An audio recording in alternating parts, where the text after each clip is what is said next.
savage world, strange as a weird war. It's a savage world, classics to explore.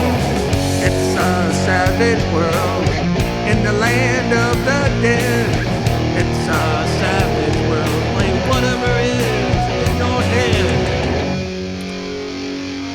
Hey everybody, this is Carl with Tabletop Tango again, with Eric as always.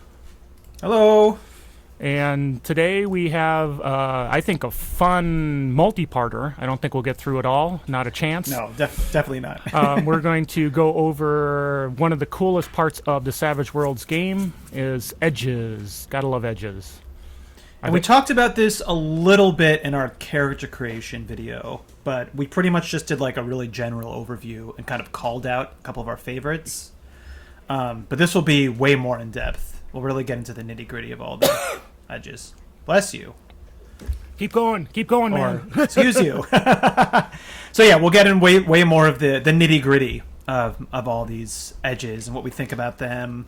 Again, this is all our opinions, but some of the stuff will be like we've discovered things that are in play, kind of how they function. Because sometimes some of these are a little... until you kind of see them in action, sometimes it's a little hard to really get how they go. And honestly, there are so many edges, and I have not played or had people play many of them, so some of it will be academic, I guess, for lack of a better term. So why don't we I think we should just get right into it, right? Let's just get right into it. I'm ready. I'm going to transition over to the page right so there. So we're going to start with the first subject, background edges. Now, background edges are something that's kind of from your background. They're all going to be novice-level edges. That means that these are all edges that you can take when you create a zero advanced character. That does not mean, however, that you cannot take them later. Sometimes maybe the GM will want to, you'll have to have a kind of a role-playing reason to do some of them. But basically, these are there to mean that like they're from your background. These are all of these are good when you're first creating your character, and there's a lot of cool stuff in here. Anything else you want to add in about the general background edge thing? No, I think what's interesting is I always personally forget about the letting people have them later and having a good reason why they get them later. Oh, okay. I mean, most of them you don't really need it, right? Like, I mean, it's just the same as anything else. I think mainly maybe like arcane backgrounds. Which we've talked, which we've had a whole, you can check out our thing. So arcane backgrounds we won't really talk about it much here, but arcane backgrounds are a background edge. And I think with that, ask about your GM pretty much. I mean, that if you don't have that as part of your initial character concept, then that's definitely something that you're going to have to kind of role play. How did you all of a sudden, get magic or become psychic or something? So that one for sure. Yeah. That one for sure. The other ones are fine. I mean, you can, but let's get into it, man. Yeah, let's go ahead. Let's start with alertness. So this is alertness. What? So this one basically gives you a +2 to notice rolls, to hear, see, or sense the world around them. So this isn't. This isn't all-encompassing of the notice skill. That's a very good point. I was going to bring that up too. Sorry, I just wanted to say. No, perfect, go ahead. Yeah. It's, well, because there is another notice, which like on most games is one of the most rolled skill in the game. So this edge is fantastic. But as Carl said, notice is kind of a very broad one about like perception and say investigation in other games. So while this edge deals with like the sensory stuff, just kind of like, oh, is somebody sneaking over there, or do you hear a conversation? Investigator is the other edge that gives you the +2 to notice, and that's more for when you're actually like actively looking for clues or trying to read body language. So this one will not apply to those type of skill checks. Personally, as a GM, I would never, even if you have both of them, I would never have them stack. You pretty much get one for this type and one for this type. Well, because they would not stack. Because they're really, like you said, they're for different areas. They're for different, angles of notice. Because notice is pretty overloaded. Yes. Yeah. Yep. Okay. So alertness. So this is still one of the most rolled skill in the game. This is amazing. If you're doing kind of a any combat person, really anybody can benefit from having +2 notice. But this one's going to be more like the rogue or the scout, right? That just like is so tuned into potential threats or hidden people or trying to read stuff from the room. So this is a solid A for me, probably. I mean, it's yeah. anything that gives a bonus. Flat modifier. There's one more thing I want to bring up. Anything that gives you a flat bonuses in this game is huge. More so than die increases. A flat +2 is gigantic in this game. Because remember, the target number is 4 generally, so a +2 is you're 50% the way there already. So yes, but I would say though, with notice rolls, it's one of those skills that is often opposed, especially this one. Sure. Because you're talking about like somebody sneaking or. But yeah, either way, it's amazing. So I give this an A. You probably. Oh yeah, A for sure. That's an easy one. Okay. That's an easy one. So then we'll jump ahead to Ambidextrous. Okay. So I have a lot to say about these ones. okay, well, this one allows you to ignore basically the offhand penalty. Okay. That's great. That's pretty much so. For example, and it allows you to stack parry bonuses if you have 2 weapons. If they both have parry bonuses, right, which is more important. Right. I was going to get. Right. Yeah. Sorry. No, it's fine. That's fine. Go ahead. You have a lot to say about this. I don't know. It's not one of my favorite ones. So it's a little different from the last edition. Having 2 weapons was kind of the only way you could get 2. Besides Frenzy, it was the only way you could get multiple fighting attacks because you couldn't repeat actions. Now that you can repeat actions, it's not as game-changing, but it's one of the few ways in the core book to have, besides like powers, to have like multiple attacks without any type of penalty. But you have to build for it. So this is gonna take a little bit of time because I wanted to. Now that we have it here, let's explain how the 2-handed thing works. So there's this edge, and then there's 2 other edges that kind of work with having 2 weapons in each hand. There's this edge, and then there's 2 Gun Kid, and 2, which is at the end of background edges, but we'll just talk about it now. 2 Fisted and 2 Gun Kid. While this one allows you to ignore the offhand penalty, that allows you to ignore the multi-action penalty. So if you're just starting out and you have to take one of these, it's better to start with 2 Gun Kid or 2 Fisted. Because that way you won't be taking a -2 to both of your attacks, just one of them for the offhand penalty. That's the first thing to bring up. okay. Yeah, did you want to say something? Well, I was just going to throw in on weapons that in certain games there's weapons where you have long reload times. That's where this would also come in handy, where you'd have 2 weapons to be able to like a flintlock or something along those lines would help with that. That's a good point. Or really, I mean, like any guns. Like if you have a gun and you're doing multiple shots, like reloading is an action that's a pain in the butt. But this way, it allows you to have 2 guns. So yeah, that's a good point too. So not just, also 2 melee weapons now. If you have 2 weapons in each hand, 2 melee weapons, and you're fighting somebody with only 1 or no weapon or no shield, you actually get a +1 bonus against them for fighting. So that's another advantage of having 2 weapons. But you just have to build for it. So if you want 2 melee weapons, you want Ambidextrous and 2 Fisted. If you want 2 guns, you want Ambidextrous and 2 Gun Kid. If you want to mix it up, then you actually need all 3 because you'll need both 2-handed and 2 Gun Kid or whatever to ignore the multi-action penalty of having a sword and a gun, say. So these definitely have much more of investment, but the potential payoff later on is quite good if you can do it. I would say it's probably better for melee weapons because of all the bonuses I've talked about, especially if they have like parry or whatever. But yeah, I don't know. So I think 2-handed is a valid thing to do. It just takes a lot of investment. Yeah, and like you said, it's not quite as powerful as it was in the last edition, or utility have the utility like it did in the last edition. Yeah. Yep. So this one I would give just because, 2 gun, 2 fisted, double whatever are just better for this to start out with. I'll give this one kind of a B-. B-. Okay. Yeah. That's fair. But if you're building for that type of thing, then it's like you just need to do it. If you want to have somebody with 2 guns, 2 melee weapons, or a melee weapon and a gun, then this is like essential, basically. And since we mentioned that background edges, it's up to the game master if they'll let you add them later. This may be something you do need to bring right away in your build, potentially. That is true. Yeah. But I mean, I have a hard time believing any, because they do say that they don't cap that anymore. But if your GM is more like intense about that, then yeah, 100% for sure. Because ambidextrous is something that you're kind of born with. So maybe this would be, in that case, then yeah, you're right. But I feel like most GMs would probably let you Yeah, right? I literally would not care. Go ahead, take it. Yeah, exactly. Cool. So arcane background, we've talked about that already. Not much to talk about. We beat that horse to death before. Arcane 100%. Resistance. There we go.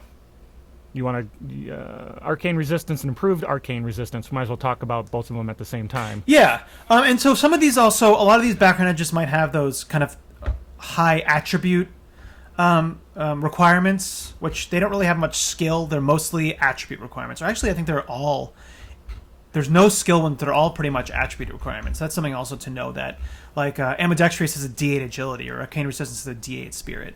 Right. Okay, so Arcane Resistance, basically it gives you a -2 being targeted when you're being targeted like by any type of arcane power. Including friends. Including friends. Yeah, so that including friends, and magical damage is reduced by 2. That's the basic one. And then the improved one increases those to 4. Including friends. So this is extremely powerful, especially if you're in a game with a ton of powers, right? If it's not something that comes up that much, then this is really not that good. But that does have that drawback of your friends having that -2, -4, which could be, there's some really good buffs, so that can be pretty painful too. Yeah, if there's a lot of healing expected from your spiritual leader, maybe this is more of a hindrance than an edge, but we'll leave that there. So I think there's some controversy over whether your own powers affect it. I personally wouldn't rule it that way, but I think that's very much up to your GM. So if you have powers and you want to take this, definitely clear that before your GM, because you would not want your own powers to have a -2 on because I guess there's controversy, but if you read like rules as they're written, arcane skills targeting the hero doesn't say if you're targeting yourself, it's still you targeting the hero. So I don't know if you're reading the rules kind of as the letter of the law, probably. But I agree. I would probably not go that way, because that seems like that's kind of nerfs, sort of your buffing, your ability to buff. But it might be an interesting character build that you're doing. I mean, I guess for me, when it says even if cast by allies, like right there, like I don't really think you're your own ally, really, right? So I would think they would have put allies or self, but who knows? This is really a GM call. Yeah. So for sure. I like this edge a lot. It can be extremely powerful, especially with some type of things. Like if you take the power intangibility, and then you also have this, like you're almost invincible a little bit, right? So I give this a B, but this one is like extremely dependent on how many powers are in the world, or if all your friends are buffing all the time, etc. I think the only time I've really used it is on wild cards that go against the players. I haven't seen a lot of players take it, but I've used it for the big bad going up against the players, and that's usually a nice surprise when when the spellcaster starts trying to do something, or the power caster. All right, so then Aristocrat. I almost said Aristocat. Wrong movie. Great movie. Yeah. So this is really, again, kind of the net of it is a +2 to persuasion when you're using networking. We talked about networking in a previous video on the social side of things. When you're working in that circle, right? So it's as it says in the rules, it's elites, captains of industry, nobles, and then you also have a +2 to common knowledge for things that would be in that vein as well, like etiquette and that sort of thing. So again, it's limited to a specific subset of individuals that you might be going against or going with. But it would be great. It'd be great if you're working, if there's a lot of court-based intrigue and you have to convince the king, or you have to work on that. It probably would be very interesting in that kind of setting. For sure. Yeah, I think it's interesting because this is kind of the other side of the coin to Streetwise edge, which Streetwise is no longer a skill; it's an edge. What doesn't make sense to me is that Streetwise is in the social category, but this is not. And Streetwise does the same exact thing, but with like criminals under basically. So I don't know why they split it up, honestly. Well, again, yeah. So like, yeah. Okay, well, because again, you can become streetwise, and this is probably more. Again, it's a background. You are an aristocrat or you're not. I guess I don't know. Yeah, I mean, to me, like aristocrat also means like you've learned the way of like how to go in that society. But yeah, I get what you're saying. I guess aristocrat be you're born into it, or streetwise you're more kind of learned. This is definitely one of those ones that is like, this is like really for medieval games, or fantasy kind of games, or ones that maybe have some type of like monarchy or class system. It really needs like a class system to have that kind of elite. I mean, you can do it in stuff like, if it's in like a cyberpunk world, maybe like that's the head corporations. Or to me though, like this is just a complete aside. If I'm a GM, I pretty much just throw this and streetwise out, and then I just make one edge that's just like pick a sphere of influence and you get this to that. But that's completely separate. Yeah, so this one, it can be very, very good if that's your character. If you're in a medieval society, then this is very good, especially if you want to be like a hobnobber and to know the elites, the nobility, stuff like that. But I still give it kind of like a B, just because it's so specific and kind of limited. Yeah, I'm kind of in the C range. It's pretty. It's very specific, and how many you have to. The game master would really have to go out, really work hard to bring that into the game, make sure that they are interacting with these folks so that they can leverage this edge and take advantage of it. Otherwise, it would be getting pretty boring and not be really worth the investment. Okay. Attractive and very attractive. Very attractive. Drop dead gorgeous. Yeah. So here's another thing that so these are both edges that give pluses to performance, but most importantly persuasion. And now this is one of the only two edges that give any flat bonuses to persuasion. And along with fame and very famous, it's very dependent. So I always find this kind of a weird edge, just because it's like, oh, I have this +1 to persuasion, but do they find me attractive, right? They have to like find, like, you are attractive, but they have to kind of be able to be attracted to you. So it's kind of a weird thing, especially when you get into like support roles, right, Carl? Like, my party members, oh, I want to support them with persuasion. Oh, do you guys find me attractive? Yeah. Like, you know what I mean? Like, it kind of sets up a weird thing. So, it's almost just like give them just most of the time, unless they like hate humans, or I guess it's it's based on sexuality, right? Does the alien cephalopod find humans attractive? I don't know. I don't know. But this is, if you're making a face character, one of these is extremely important if you want to go that persuasion route, because, as I said, this and fame are kind of the only ways to get that flat +1, any type of flat bonuses to persuasion. Right. And they could stack. If you have very attractive and very famous, that's a +4 to persuasion rolls. If they're, say, they know of you and they're attracted to you, or, you would, like, they're attracted to men, so they'd be attracted to you, kind of thing. So it can be very powerful, but it's very dependent on things, and this is the only way to get it. So if this is the face character, you probably want one of those. Makes sense. Makes total sense. Have you ever seen people use this? Or I don't think I've ever had anybody pick attractive, even for a face character. They've gone with famous before, but I think I shouldn't say that. When we were the old system where it still had I even forget the name of it now. It had Charisma. Charisma, thank you. Then some of these kinds just of gave you edges that bonus. were interesting, because just the way the mechanics work. But now, I don't know. Haven't had anybody really pick it. But doesn't mean it's now. Not There is one more edge. There is one more edge that we'll get to in the background edges. That's for the when I say the face, it's the good face, right? There's the bad face, and there's taunters and stuff. So this is more for the support, like persuasion route. Sure. So it's a very weird one to me. This can be very up to your GM. Like, if they're nice, they'll kind of let you have it most of the time. So this one, it's just because of how nebulous it is, and not to say, I mean, it's a tabletop game, so there's more freedom for the GM. But like in video games, right? Generally, you're better off if you're a woman, just because there's usually more. It depends on the game setting, right?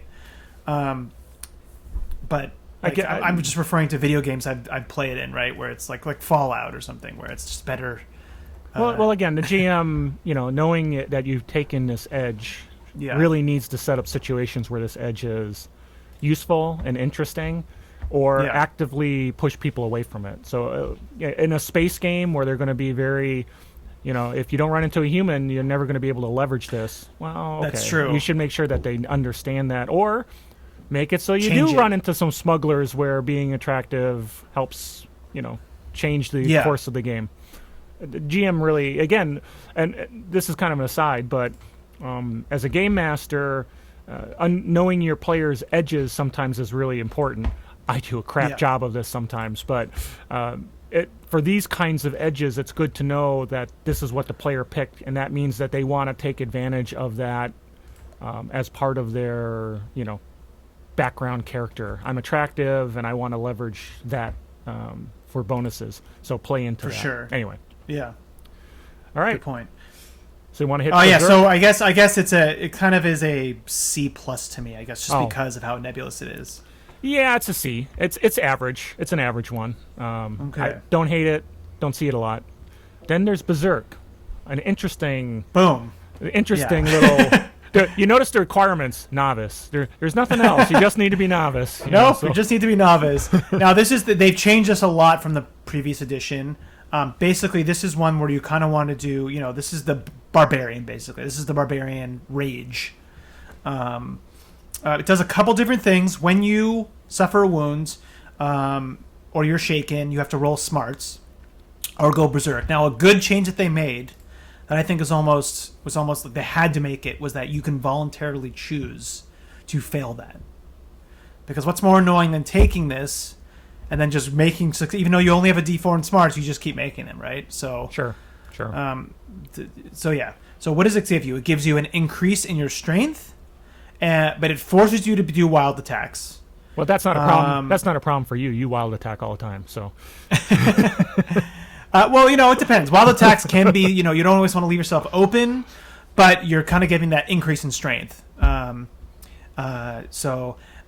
you get +2 to your toughness, and you ignore 1 level of wound penalty. So that's where it kind of balances out. Like, you're vulnerable, right? Every round when you do this, but you have that +2 toughness, and you ignore a wound penalty, which is just great.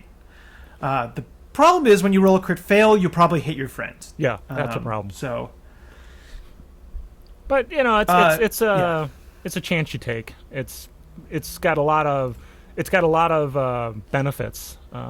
Just with that one minor issue. Yeah, and this is a really good way to pump yourself. Especially if you're using powers or something, this can be a really good way to get yourself over the edge. So in a superhero game, you get that extra die of strength, or if you already have strength maxed out, getting that +1 is intense. So I think this is a really cool edge. Obviously, it's for a very specific kind of concept. But if you're into melee and you want to be the big strong brute guy, this could be a really really fun edge. Yeah, to absolutely. play with. So absolutely agree. I like it a lot. I would say it's like a B+, just because it's not something that you want to do all the time. A B, you don't want to do it all the time, but for that, it does it really well now. Yeah. I'll go with you on a B. It's not always in effect, and when it is, it's useful, but there is a drawback potential. Yeah. So, yep, for sure. And I think that's a lot of these background edges. They really are almost so not obviously your builds, it's a lot of edges will only work for certain type of character concepts, but these are almost very specific to types of genres and settings, really.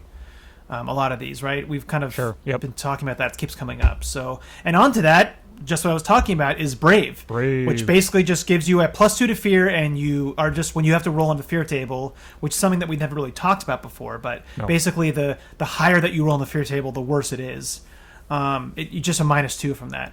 So I don't know. This edge is a hard one to take. If you're in a game where there's a ton of it's a horror game, then this edge is obviously amazing. If you're kind of dealing with a lot of these fear checks a lot, but how often is fear rolled in most games? Hardly at all. Well, right? I guess if you're playing, maybe if you're playing good old-fashioned Deadlands, you have to worry about it more. But for me personally, the games I play don't typically have much of a horror element. So, but if you are in a horror game, it definitely is valuable. For sure. And I mean, it can fit a concept. It's just like there's so many other good edges to take that this one would be kind of a hard swallow.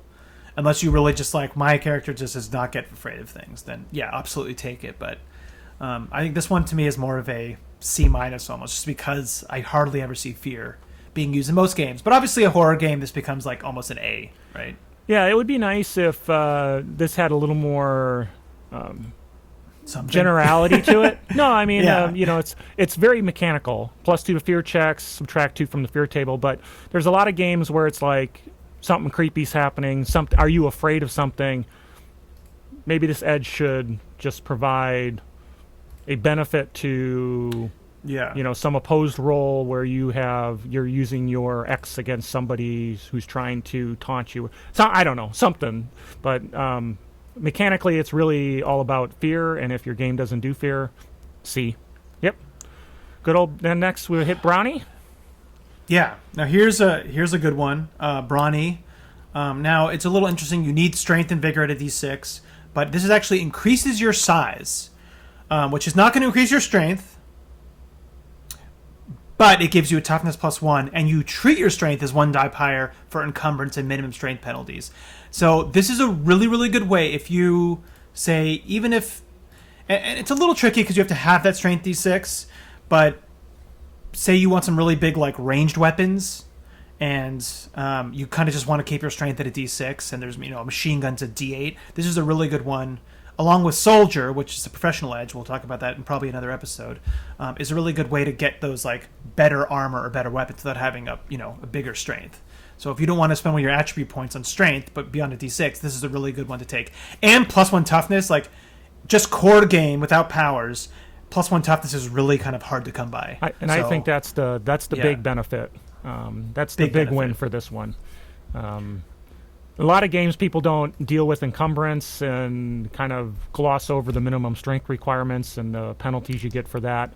But you think? You shouldn't, but a lot of people gloss over that. So it could happen, but I think Savage Worlds has such a simple encumbrance thing, and especially when I play on Roll20, so everything's automatically kind of calculated. It's all magic then. Yep. Yeah. But mainly the minimum strength, those can be really brutal. So, getting +1 strength, +1 toughness, is huge, especially if you're a melee character. So I give this one a solid B+. Definitely B+, A-. I agree. All right. And then there's Brute. You are the Brute squad. Okay.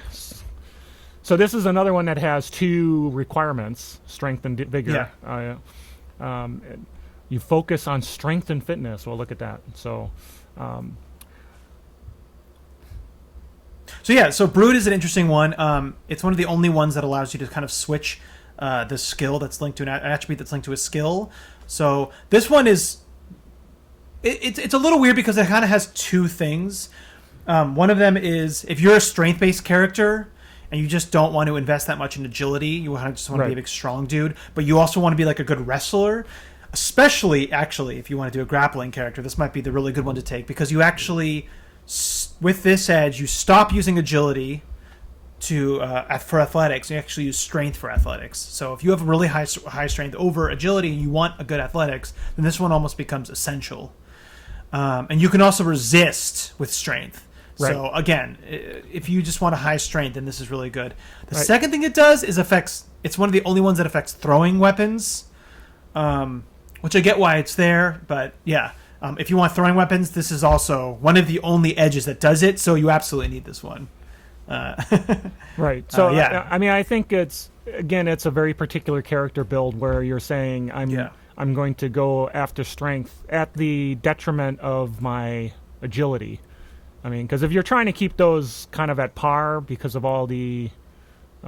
then it won't make much difference. But it definitely, if you're going to min-max out your strength over your agility, this is a good one to have.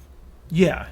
And like I said, it's weird that it has these 2 things because they're almost ones that, maybe a super strong guy would have some throwing weapons, but at the same time, you need good agility for that. So, I don't know. It's a weird one to me because it's like almost 2 different builds would need it, but the other one they don't maybe not benefit from. But if you need it, then it's great. But I'll still give it just kind of like a C+, B-, just because it's kind of fragmented, I guess. If that makes sense.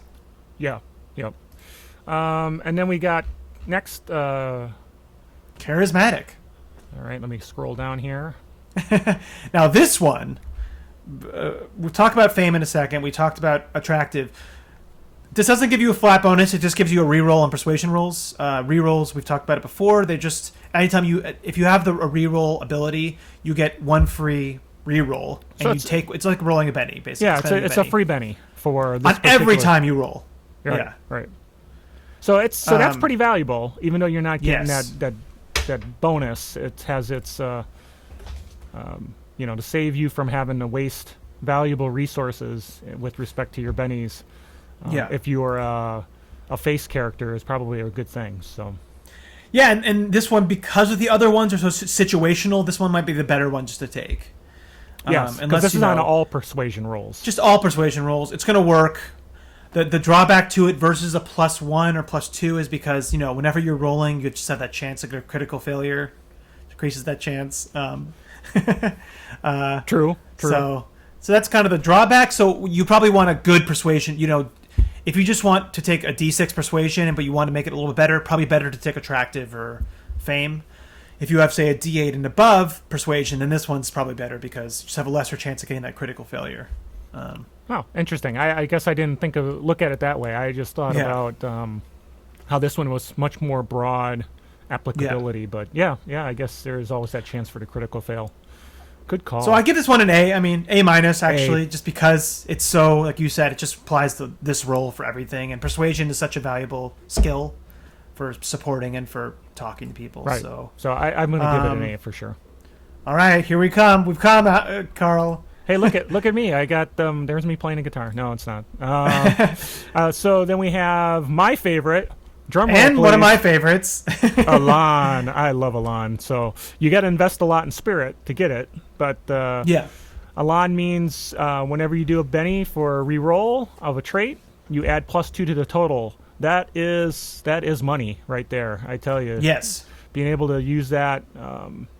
I think almost every character I've ever built at some point has had Elan. Maybe not at the beginning, but at some point. Yes, because it is out of any edge in this book. And I guess like alertness actually could be kind of considered, but really, then this has the broadest use for any character. I mean, I've had some characters that haven't taken it just because they're not. I haven't invested D8 in spirit. I just can't afford that. But if you have a D8 in spirit, there's almost absolutely no reason not to take this at some point because it's just that good. And something to be sure you remember if you're taking this, and people forget it all the time. It says right in the rules, it does not apply to damage. People forget that all the time. There's another edge for that actually.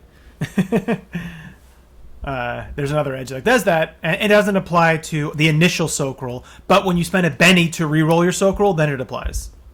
Yes, that's another nuance. Yeah, that's the one that gets people mixed up the most, I think. Is that? So yeah, Benny, this is an A+ edge, honestly. Yeah. This is an A+. It doesn't get any better than this, really. This is teacher's pet. This is teacher's pet. Right at the beginning. Universally applicable across any character. So absolutely. Yeah. Absolutely. Then we have fame and famous. Yeah. You want to talk about? We have fame and we have famous. And just like attractive, very attractive, the famous just increases the bonuses you already get. This one is kind of similar to attractive. It gives you +1 to persuasion rolls, fame. If the target is friendly and knows who you are, they can roll common knowledge for this. So if you're in a band that I don't like, it's not going to do you any good, man. Yeah, it's this one is even weirder to me than, and I've taken it before. Don't get me wrong, I've taken it, but it's weirder to me than even attractive, just because it's even more like, do they know you? Do they like you? And then there's also the downside. It's that they're often recognized, so it might, things might come up. You also get double the fee for performing, but I don't know about you, Carl. I've absolutely never seen somebody like, oh, I got to go do my show and make money for doing this show.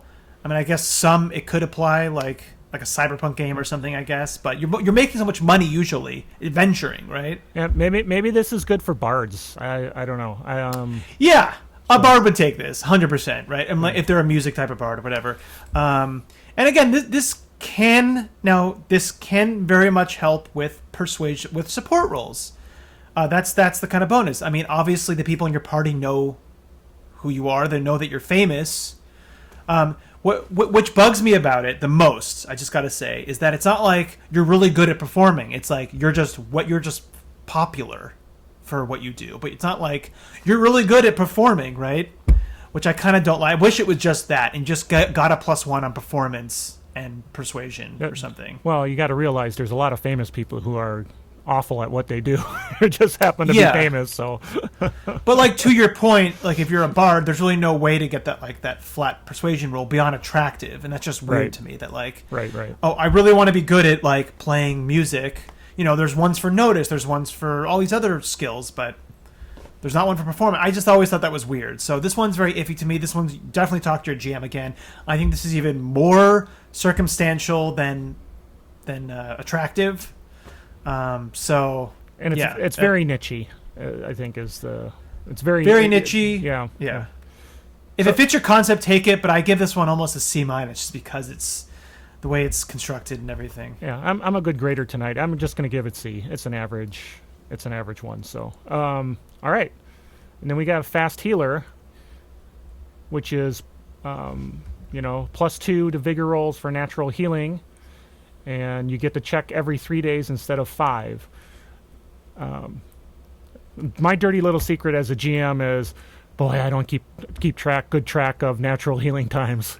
After a session and next session comes, it's like, it's been a little while. Okay, you're all healed up. Let's get moving. So you'd have to be really think about that. So if somebody wants to use that fast healer and take that edge, it makes sense for them to do so. And that +2 helps. This one's a weird one. Yeah, like again, you're right. Like they have to have, how much have you even encountered natural healing in a game? Like very little. Nope. If it's not like a superhero game, you have regeneration or whatever. Or so this one is kind of weird for that. If your game, if it's very pulpy though, your game has no powers at all. Maybe not the best like hospital, like medical system, and this probably is better. But just because it's like it rarely comes up, I'm almost give this one like a B-. I would say this is something to talk with your GM if you are in like a superhero game or you have access to regeneration. Ask them if it's obviously going to help with that. If you have any type of regeneration abilities, whatever, then this edge becomes amazing. It's almost a go-to if you have that regeneration ability. Otherwise, I give it like a C, C-, because really, I just have not. It just has not been something that's ever really come up in any of my games. So I guess I'll give it a C because of that. Now the next one's a good one. Next one we like. Yes. Fleet-footed. Increase the pace by 2 and increase the run die. Really good for those characters who have to get up close and personal to be able to make that melee attack. So it's a good edge there for sure. We've actually talked about it a lot because I feel like it gets overlooked a lot for melee characters, but this is almost, to me, one of the go-to edges if you're a melee character. I mean, you need speed. Yeah, the bottom line is you got to close the distance, right? I mean, and that's... Yeah, and that's huge. But I think a lot of people skip over it. At least I rarely see people take it. And when I see people use it in actual gameplay, it's suddenly... maybe people overlook it, but when you get it in a gameplay, it just really changes the nature of the game, right? Because that +2, people, when the normal pace is 6, adding 2 to that is a significant percentage of the move, right? That's an additional 33% movement, and then that increase of your run die. I mean, it just changes the dynamic of how you move around the battlefield compared to your compatriots and those you're going up against. Yep, it's cool. I think it's a... Now, there's a couple of other nuances with it, just to call out real quick, is that now in this edition, it increases your run die 1 step. It used to just give you a D8, which is important because the race that you have can have a higher run die, and those all stack. So you can get up to a D12 run die if things are stacking. The other thing I want to call about this, which makes it even really better, is that if there is powers in your game, either normal arcane background powers or superpowers, that, something like speed... Right. Well, then that just becomes so much. It's cumulative, right? I guess multiplicative. Help me out here. They work together seamlessly. Yeah, so if you're doubling your run, right? If you're doubling your speed and your speed is 6, that's 12. If 8, that's 16. So that's a +4 versus that, getting an extra. So it just becomes even better when there's like any way to double pace, say, or triple pace, whatever. This just gives you that much more oomph. Yeah. So yeah, sure. I give it an A. It's a solid A for me if you're a melee character. It's definitely an A. Definitely an A. Linguist, we can go through this pretty quickly. This is one that's extremely dependent on your game. If people are even using... If you're in a game where there's a lot of different languages, then this can be really awesome, right? The normal rules for languages are you can just get languages as like a normal skill. Basically, you have to spend skill points. There is a setting rule we just talked about that gives you this, and then this one actually gives you your full smarts die. Yeah. It really depends on the game and whether languages, maybe a spy game where languages are important or something along those lines, but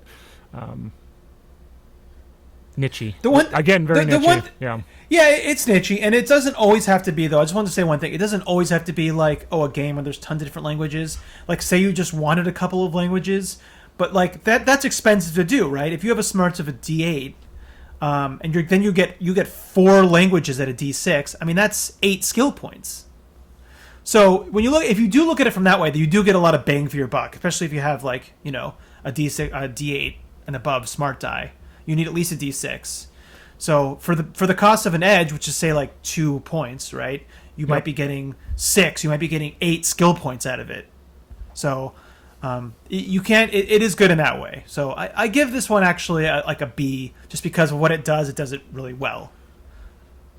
For the right environment, definitely a B for sure. And then we've got luck and great luck. Give me an extra Benny. Or two. Give me some extra bennies. I don't know about. I guess if you're playing in a game that's really stingy on bennies, and the game master just doesn't give them out, or it's a game where that's the nature of it. Like it's a horror game where you get the bennies you get and that's it. But generally, people are getting bennies, and there's an economy going, and having that extra one at the beginning, maybe extra 2 might be nice at the beginning. It looks good on paper, but if the bennies are flowing, it's not going to have to be that much of a game changer. I don't know. What do you think about that? Well, yeah, I completely agree with that. I do have a but, though. Then you don't fully agree. Well, Okay, I agree with that a lot, that it really definitely depends. If you're in a game where you're getting a lot of bennies, like the GM gives them out because you're playing your hindrances, and that GM recognizes that, and that's what it's really about, because there's some games where the GM just doesn't... It's not really their fault. It's hard, right? It's hard to kind of always be aware of that, and sometimes they may be like, tell me, or they're not. I've been in games where GMs are more open to you telling them, or they just do it more, and some where they just don't. So yeah, like you said. Now, here's 2 things I want to call out to it, which makes this much stronger. If you have powers, now that you can trade bennies for power points, this is a really good way to get an extra thing. If you've already taken your power points for that rank, but you want more, then this is a really good way to basically get, it's a free 5 power points a session, right? Sure. And there's another edge in the game where you can actually spend bennies on... where you can spend bennies on, you can give bennies to other player characters. Also things like Ace, if you're a vehicle person, or Beastmaster, like anything where you can spend bennies on other people or other things, then this becomes really good too, because having the bennies for you becomes way more of a resource than other people, because you want to be able to give them out to people. So if that's what you're playing to as well, then this becomes really strong. And you can stack these. I mean, if you're a child and you have both of these, right, that's like an extra 3 bennies just right there a session, or 4 bennies if you're very young. So that can be insane, starting with 7 bennies, right? That's crazy. So, yeah, if you're playing the one, which I think it's called Natural Leaders for Leadership, we'll get to it eventually, but there is an edge in the game that allows you to give bennies to players, or if you have Beastmaster or Ace, where you can spend bennies to soak for vehicles, I think this actually becomes more universally useful.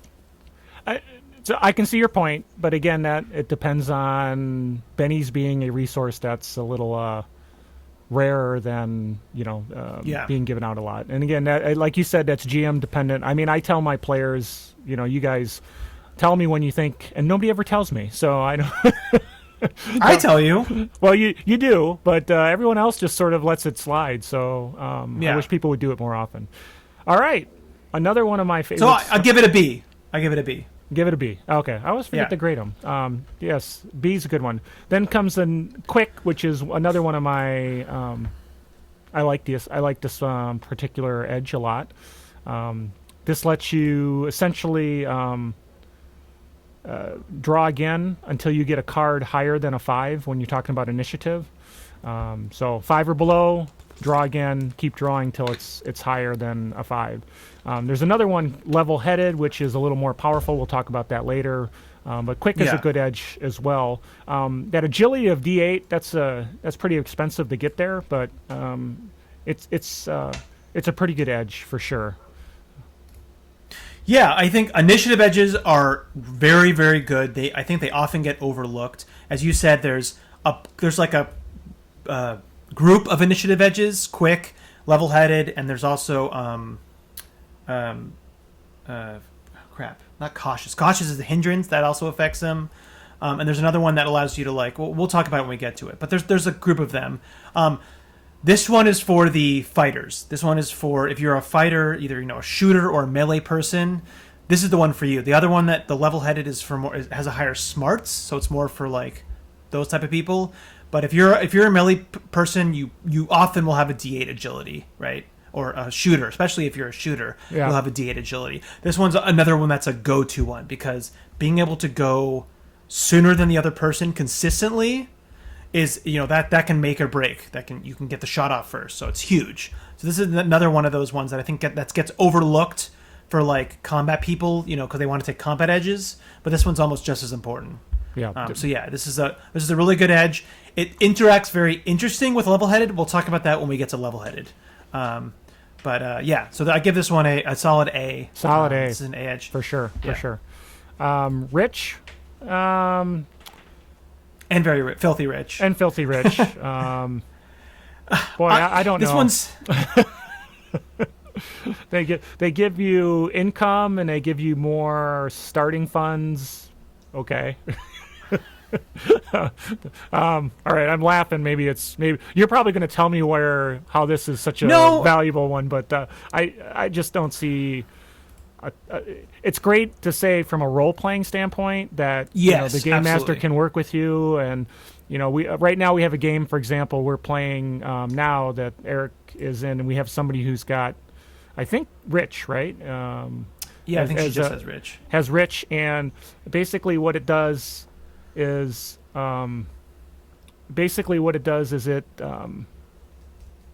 lets she has her a property kind of like she's got a building already she owns. If we're going on a mission, she can kind of help with getting gear and stuff like that without really I just don't say, okay, well, do you got $100 in your pocket? Do you have it's just kind of like, well, the expectation is she has a set of funds to help. So it's just a role-playing opportunity. It does make it easier for you guys to do some things, but overall it's kind of a little bit of a boring edge. So well, that's I completely agree with that. It's mechanically up front doesn't do much for you. There's just better edges. If this is your character concept, then absolutely go for it. But I think it's one of those ones that I've seen it in a lot of games, and it can be very fun edge. But the GM really has to be on board with it. So this one is one of those ones that you gave her that building. She has a mind. She does stuff with it. I've seen other games where they have a car, right? You're just given more stuff. Maybe this makes it easier when they're doing the money talks rule for networking, or maybe you can buy people off with it, or do connect with the connections. So it has a wide range of things, because rich people just have advantages in pretty much in any world you're in. They have advantages. So it is a very broad one, though, which is the good thing about it. But it's very GM dependent. So I'd probably give it like a C, just because up front on its own it's not the greatest, but I think it can be really. Don't be discouraged by that. If that's your concept and the GM is at all on board, then absolutely take it, because it can be very strong in that way. For sure. And then we would roll into combat edges. We're at 50 minutes right now. Do you want to keep going? I mean, it's up to you, man. Yeah, I mean, we can get maybe halfway into them and then stop. All right, ladies and gentlemen, we're going to go in. We're going to keep going. All right. So and let's talk real quickly about combat, though, edges. Combat edges. Block. We'll start right with block. So, well, I just as an overview, real quickly, combat edges are all about the fighting ones, and most of these are seasoned or up. That's just something I wanted to talk about. It's very strange for these. I guess I haven't noticed most that. of these are seasoned or up. Okay. Yeah. Anyways, block. And improve block. Go block and improve block. Well, so basically, it's helps with parry. It increases the parry by +1, gets rid of gang up bonuses by 1, reduces them by 1, and improve block adds 2 to the parry, and then the gang up bonus is now reduced by 2. And parry is a very valuable thing to do for you hand-to-hand combat folks, and so I think it's definitely a good edge to have. It's worth an investment to get that +1. Yes, if you're a melee person, if there's this one's also kind of dependent. Like if you're in one there's not a lot of melee going on, then it's not as good. But I think if you're ever a combat person, you need defensive edges. So things like Brawny, block, dodge, initiative edges I almost consider defensive, because you get to go before the other person. So you just need some of these just to stay alive, because Savage Worlds can be very deadly. So it's solid at what it does. It does stack with shields, which is kind of an important thing to note. Which dodge does not stack with shields. So if you have a shield, then this becomes even better. So it's a good, solid, any defensive, I give this a solid B+, basically. Okay, awesome. Then we go ahead and we have Brawler. You want to take that one? So Brawler and Bruiser goes along with Martial Artist, and I think it's in Martial Warrior. These are both your kind of unarmed fighting ones, if you want to be really good at unarmed fighting. The difference is Brawler also increases your toughness, which is huge. So Brawler's actually, and Bruiser's another really good defensive one, because you can, if you have Brawny and Brawler, right, that's +2 toughness right there. That's crazy for just like a core base game. So it's really good. The other thing it gives you that toughness, and the thing that it does that it stacks, where I said, Martial Artist, is that it gives you like a strength. It gives you just a D4 weapon when you're punching or kicking, which usually is just strength. Now this stacks with Bruiser, or Bruiser increases it, but I mean it stacks with Martial Artist. So Martial Artist also does that. So if you have both Brawler and Martial Artist, your unarmed attacks just becomes a D6, strength plus D6. Now the other key thing to know is that these all stack with claws. So if any game that you're in, you have a weapon or you have natural claws, then these become humongous. I mean, you can really, really get that weapon up high, and so if you're doing a martial arts character, I think it's good to even mix this with the martial artist ones. The martial artist ones we'll talk about, but these give you that good defense, so it's a good mix. How do you feel about them? I think these are, because of the stacking that they do with other ones, they are pretty valuable to have. And then I like the I think you hit it on the head. It's one of these that you take this with a few others and you now have a character that's strength plus D8 taking things down, and that's pretty powerful, right? And it's less important if you're just talking about straight I'm a fist fighter, because often people will have weapons, but it's that combining it with martial arts edge, potentially a natural weapons like claws, it starts getting pretty impressive, I think. And I've seen people do that a lot, where they want to have a martial artist character, and so all these help them be competitive with people who have weapons. Yeah, and not to say like, I want to point out that the martial arts edges are purely for unarmed person. This one, a normal fighter can benefit from it just because they get that +1 toughness. And then they always kind of have like, an unarmed attack that's a little bit better. So even if you're not into like unarmed fighting all the time, this is still one to look at because it gives you that toughness. If you have Brawny, right, then you're just increasing that toughness. And toughness, remember, eight things with AP cannot go through toughness. So I give this one a solid A, really, or A-, I guess. Okay. Okay. I was going to go in the B+ range, but I didn't think about that toughness. I think you're right, part actually. Yeah.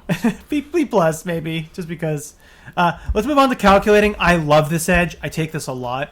This is the one that I was thinking of that goes along with initiative edges. Yes. This one becomes amazing with level-headed, and we'll talk about it when we get to level-headed. But basically, this one does not work at all with quick. Do not take this with quick, ever. Yeah. It doesn't say that it doesn't. It does not say that, but mechanically it doesn't work. So basically, if you ever have a 5 or less, you ignore 2 points of penalties. And it says, which can include multi-action, cover, range, wound, but it's basically any penalties. It's just 2 points of any penalties. So it just says which can, which doesn't mean that doesn't mean that's inclusive, right? It all depends on how your game master reads it, but I will agree 100% with you. It means these are examples. Exactly. Yeah. So so I think this is a really, really good edge because superpowers and other like speed stuff notwithstanding, it's very rare. And besides double fighting, it's kind of hard to kind of ignore multi-action penalties, and this is one of them. And I've gotten a lot of use out of it. And if you want a strategic type of play, this one is really good, especially with level-headed. But we'll get to that when we level-headed. So I don't know. Have you seen this at all? Oh, this is absolutely a fantastic one. I'm actually in a game right now where the sniper has both level-headed and calculating, so that nice. They're taking that last shot now with 2 less penalties for people who have cover or their range, and that stuff like that. So, and then they add in the aiming, and we're running around doing stuff, and then right at the end of the round, pow, somebody goes down, and so we keep doing stuff, and at the end of the next round, pow, somebody goes down. So it's pretty powerful. I think a lot of new players look at the 5 or less, and they go, well, I always want to go early, so they don't give this one its due. But it's definitely a powerful, powerful edge, I think. And it makes, when you get a 5 or less, that's like, I didn't get to go sooner, but I had this bonus.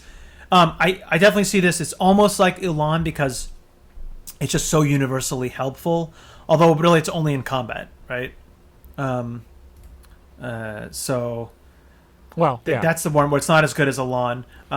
But the cool thing about it is that this can also apply in social conflicts or anytime you roll initiative, right?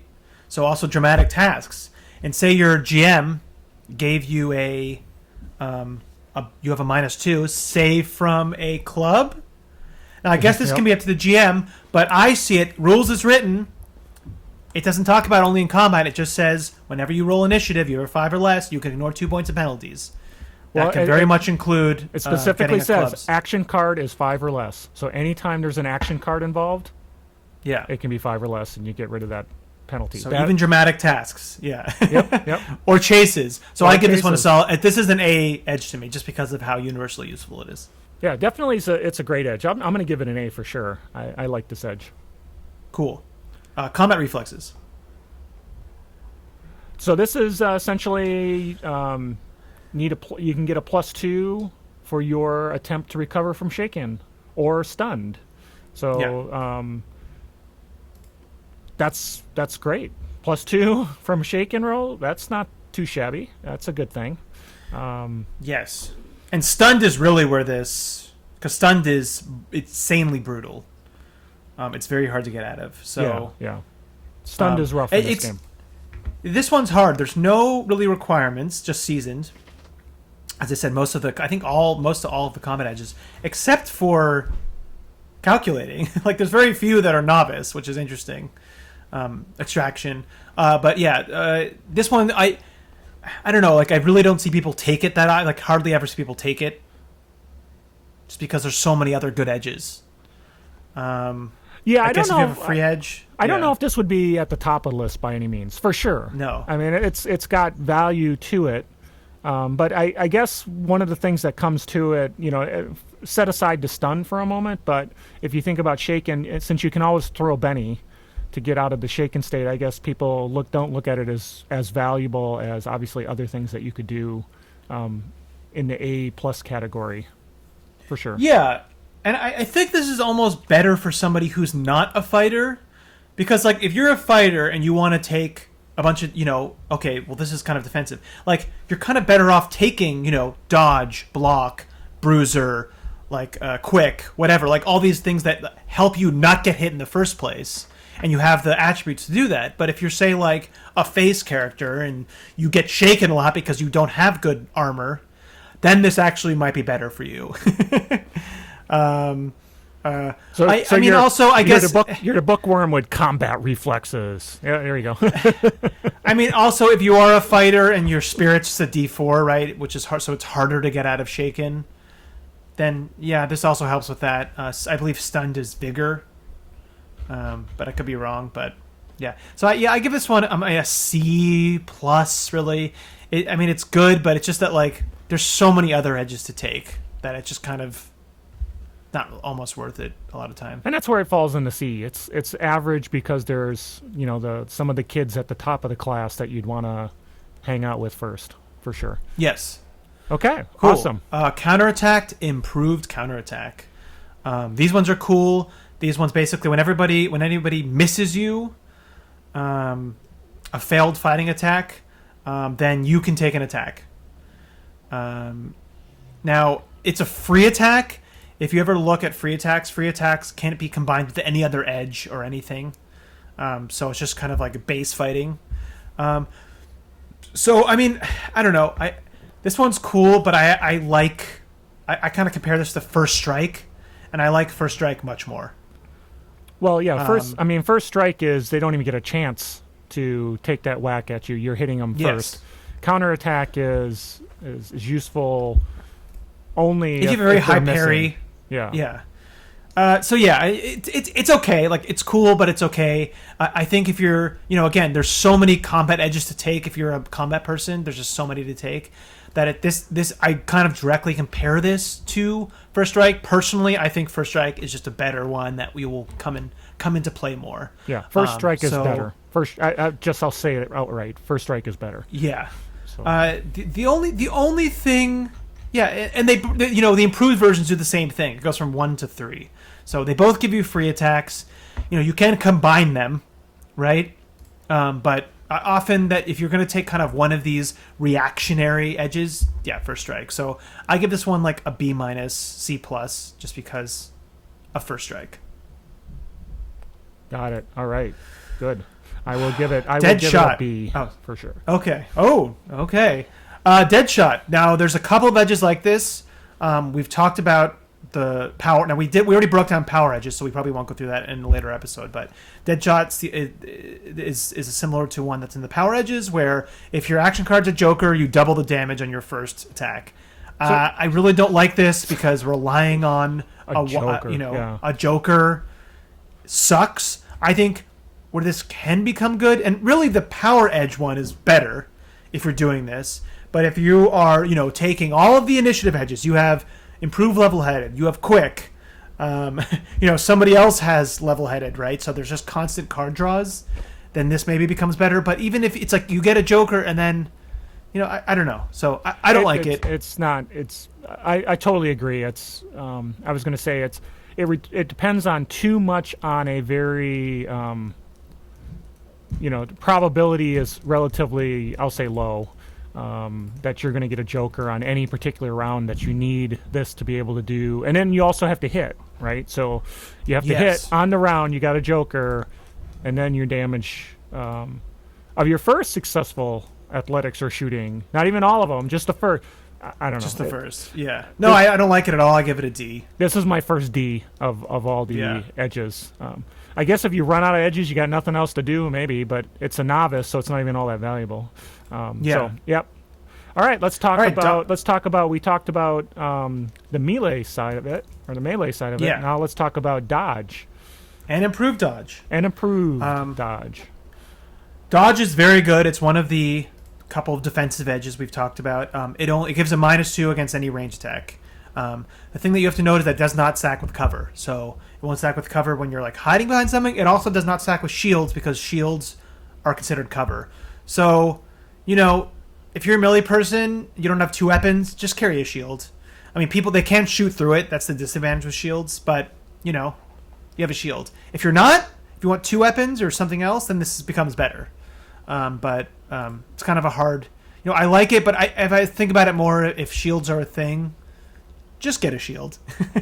Well, and, right? and I guess if you're a run and gunner kind of person, Yes, it's also really good for that. So if you're that's true. If you're running around out in the open with your pistols and you don't have cover and you're not carrying around a shield, then it's useful. Oh, it's good. Yeah, don't get me wrong. I often take it. It's just that more and more I played, I found out that if you're a run and gunner, you want to be in cover a lot of times, right? But if you're a melee person, you might have a shield. So it's not as useful as I originally thought, but it's still a very good edge. This is one that you want to take. Now, improved dodge, which does not increase that -2. It purely just gives you +2 when evading area affected attacks. Yeah, I don't like that. They should give you more. They should give you more, but having that -2 to agility, the good thing about it is that evasion, if it's a grenade or something, can just allow you to completely ignore. You don't take any damage from things. And area affected, having that -2 is brutal. So right. I do feel like it should give you a little more, but it's still pretty strong if you have people with powers in the game that have evasion or grenades, stuff like that. If you're in a game with like a lot of grenades or whatever, then this becomes better. But it is the only way for you to get any bonus for evasion rolls, I think. Don't quote me on that. I won't quote you on it. Okay. And I can't click on the button to go find things because I'll lose my page. So what did you give this one? As far as I still give dodge. I mean, I used to be like an A edge for me. I think I kind of give it maybe a B+ now. Yeah, it's because of the things I mentioned. And improved dodge probably a B-. Yeah, I think dodge is a good solid B+, like you said. Improved dodge, lower on the scale. You'd think that they would be both, just because it's only for evasion, which is good, but it's easy to, hey, this guy's evading my grenades, I guess I'll just shoot him, sort of thing. Yeah. So, all right. Next one we have is double tap. Now, this used to be a combat maneuver from the last game, and now they've moved it to an edge, which is good for a couple of reasons. For one, if your GM was never counting ammo, then they should just not be allowed to do double tap, and that's kind of the same here too. If this is one of the ones that if you're not counting ammo, then as a GM I would not let you. This would be not allowed in the game. Because that it's just an automatic +1 to hit and damage. Right. Because without that resource element of the ammunition, which is the whole downside of using double tap, is using more ammunition. Yeah. So it's a good edge. It's an amazing edge. If you have a gun, but if you're into guns, your character's into gun, but not fully automatic weapons, and we'll talk about that'll come up probably in the next episode. Then you absolutely want this. If you're not doing either like a sniper build or like a fully automatic build, like you said, kind of the run and gun guy, then this is one that you want because a +1 to hit and damage is great. And just one bullet's not horrible. And then if you have 3-round burst, this increases that bonus to 2 because 3-round burst already has +1 to it. But you're blowing through 6 bullets. Through 6 bullets. Yep. So again, like you said, if you're not counting ammo, then this is just free. If you're not counting ammo, the GM allows you to have it, then this is an amazing edge, and you should absolutely take it. I mean, it becomes an A+ edge almost for guns. But I give it like an A- B+. Yeah, definitely an A. I think it's an A. Then the next we'll just do a couple more of these, and then we'll. Yeah, we're at an hour 9 minutes, so let's do a couple more. Let's do a couple more, and then So the next one is actually one that I like a lot. Extraction, which allows and improved. and improve instruction, which is on the next page. So, which allows you to move away from a character in melee and not let them have that free attack on you. Yes. Or with the improved, up to 3 foes. And so I really like this one because, let's be honest, when I play characters, I usually play range kind of characters, and nothing sucks more than being sucked into melee and not being able to, take the shot you want to. So I like to be able to step back so I can shoot and not be hit. Yes. So I like this. I really do like this particular one. Or again, somebody who's, let's be honest, people who aren't really designed for fighting, hand to hand. I mean, even like your mage or someone with an arcane background, being able to move away to get out of that damage area and let somebody else kind of cover you is very powerful. I really like this one. But here's the issue with that, because I agree with you. But the issue with that is that it has a requirement of agility D8. So it's actually kind of a hard pill to swallow for those like support face mage characters. They might not have an agility of a D8, right? So well, given you'd have to have those requirements for sure. Yep.